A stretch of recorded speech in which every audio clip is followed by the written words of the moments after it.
Então, assim, vamos focar o que cada maneira de ensinar tem de qualidade e tem de coisas que a gente precisa pensar em como melhorar, ok? Para quem está começando o balé, você vai ter que olhar para o seu nível. Então, eu não sei nada, estou começando do zero. Você vai precisar aprender desde o zero. Desde o zero. Você vai precisar aprender a colocar a posição dos pés, colocar o corpo no lugar que tem que colocar os braços, entender como é que eu faço um pas de bourrée. Hoje, na aula de manhã, a gente aprendeu o pas de bourrée, a gente aprendeu o piqué, a gente aprendeu o détourné. Gente, foram 3 passos, eu levei mais de 1 hora para ensinar 3 passos, porque eu sou lerda, tia Ju? Não, porque a gente precisa aprender detalhadamente aquilo, para na hora que eu for repetir, eu não fique repetindo, copiando de alguém. E isso acontece muito no ensino presencial. É tudo tão rápido. Tem a música, tem o professor, a sequência é mais longa, tem as outras meninas que já estão fazendo e você se sente correndo atrás. É tudo tão rápido que você começa a copiar os movimentos da amiga, copiar os movimentos do professor. E aí, o seu processo de aprendizagem vai ser pela repetição. E pode ser que você repita fazendo algumas coisinhas erradas, porque você não parou para entender o passo a passo daquele movimento. Então, é importante, quando a gente está começando, a gente ter acesso. Primeiro, a minha ferramenta de trabalho como bailarina é o quê? O meu corpo.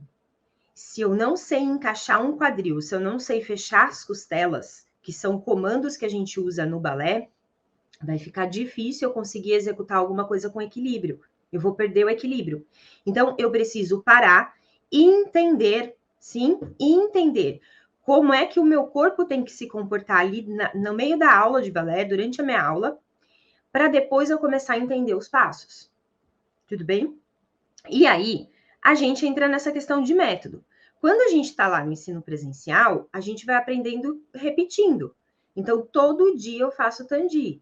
Cada dia, o professor vai dar uma diquinha. Ele vai fazer uma correçãozinha em você. Tem 10 meninas, ele não vai conseguir corrigir todos os seus passos. Ele vai corrigir um passo seu, um da outra. Mas aí você vai prestando atenção e vai tentando captar. Sim? Repetindo isso vários dias, você entra num processo de aprender pela repetição. Qual é o problema disso? Se eu ficar repetindo errado, eu vou ensinar para o meu cérebro errado. Se toda hora que eu vou colocar o meu braço em primeira posição, eu coloco lá na altura do peito, toda hora eu estou falando para o meu cérebro que o meu braço em primeira é na altura do peito, e não é aí o meu braço, ele é mais para baixo. Então, cuidado com esse processo de repetição. A gente precisa realmente entender o que a gente está fazendo para eu repetir certo, para ensinar certo para o meu cérebro. Esse é o primeiro ponto. Quando a gente aprende em casa, no seu tempo, com um vídeo gravado, não é com aula no Zoom. O que acontece? Mari, mas você dá aula no Zoom? Sim, eu dou aula no Zoom para desafiar os meus alunos. Então, eles têm lá uma plataforma cheia de aula. Tá lá, ó, Tandi. Tem um vídeo só explicando de Tandi. Tem um vídeo só explicando de plié. Tem um vídeo só explicando de pas de bourrée. Sim, ele tem lá um monte. Todos os passos que eu vou usar numa aula de balé, tem lá tudo explicado detalhadinho. O que ele vai fazer? Ele vai tirar um tempo para ele estudar aquilo lá sozinho. Sentir no corpo dele como que aquele movimento deve ser executado. A partir daí, ele começa a vir nas aulas do Zoom, que as aulas no Zoom são como se fossem aulas presenciais, mas não são aulas para aprender balé, são aulas para praticar balé. São coisas diferentes. Quando eu vou aprender alguma coisa, eu preciso me aprofundar. Quando eu vou praticar, eu preciso testar aquilo. Aí eu coloco o meu corpo em teste. A aula, ela é uma mistura de prática com desafio, sabe? Ó, agora ao invés de fazer uma pirueta, a gente vai fazer 2. Eu já sei fazer uma pirueta. E aí eu começo a ser desafiada a fazer mais. Agora, ao invés da perna estar aqui, a perna vai estar lá. E aí eu começo a ser desafiada a me dar mais, a me doar mais.